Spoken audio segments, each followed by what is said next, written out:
Assalamualaikum warahmatullahi wabarakatuh. My name is Ihsan Nur Atqia and I have come all the way here from the secondary visual university from Uinran in Lampung to deliver my speech to all today. The theme that I have chosen is this book saved me before anything I like to say.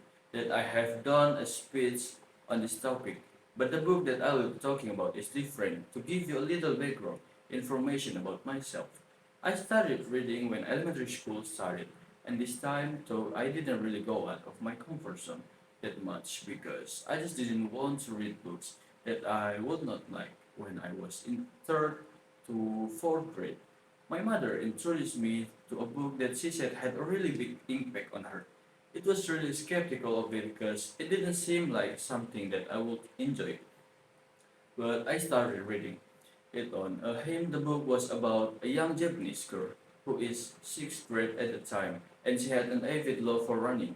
She was chosen for her school's relay race, so she practiced every single day. And on the day of the competition, her class won first place. However, on that fateful day, her life began to change with sickness and dizziness. She felt this as a constant, but never did she tell anybody about it of fear that they be concerned for her. One day, though it became a secret, no longer on a cold February day, during practice, the girl collapsed and was taken to the hospital. She was in a separate room as her parents talked to the doctors, and from the separate room, suddenly her mother exclaimed leukemia. It can be, and when I read those words, I was in shock. How could such a young and active girl get such a horrible disease? And this is the true story of Sadako Sasaki. And her story takes up just a few years after the Hiroshima and Nagasaki bombing. She was just 2 years when it happened. She was not really affected at first, but it showed up eventually in her. And she was admitted to the hospital. The next day, her best friend visited her at the hospital and gave to her a golden paper crane. She explained to Sadako that if she could make 1,000 of them, then hopefully the gods we would grant her a wish and she'd be able to get better. With this in her mind, she began to fold as many paper cranes as she could, every single day in hope that she'd be able to get better. It's a bit childish probably, but I really felt inspired and touched reading about how she didn't stop and not did she complain at all. About her pain, she also received unwavering support from her friends and family who would even donate paper for her. With this, I truly felt as if she'd be able to make it out of this horrible situation. There came a time in the hospital when Sadako met a friend who was 2 years younger than her. His name was Kenji, and we also had leukemia. Unlike her, though Kenji do not have his parents around anymore, and he was very pessimistic. They nonetheless though become good friends. There came a time to one day when Sadako didn't meet Kenji all day long, and that following night Sadako heard the sound of a hospital bed rolling away. A nurse came into her room and explained to her as calmly as she could that Kenji had passed away.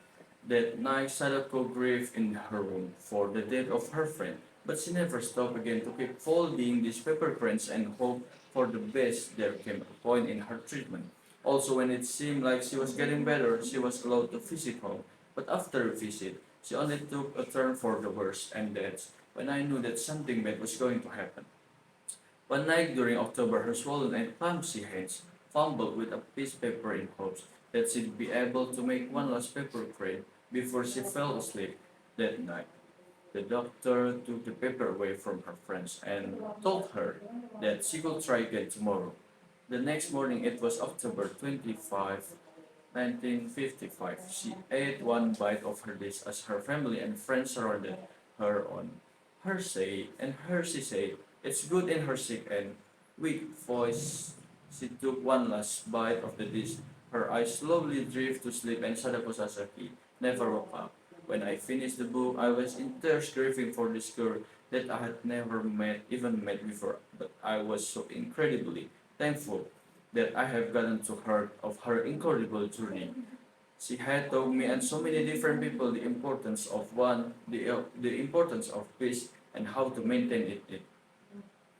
has taught me that war is never a good thing, and most important, I think this book has taught me that no matter how dire your situation gets, and no matter the consequences of what's going on, no matter the outcome, that you must never stop trying, no matter what she is. Today, consider an important figure in peace, and that really inspired me. Finally, I like to dedicate this speech to Sadako Sasaki herself, the girl that only wants to run like the wine. And thank you so much. I hope this book is healthier. Wassalamualaikum warahmatullahi wabarakatuh.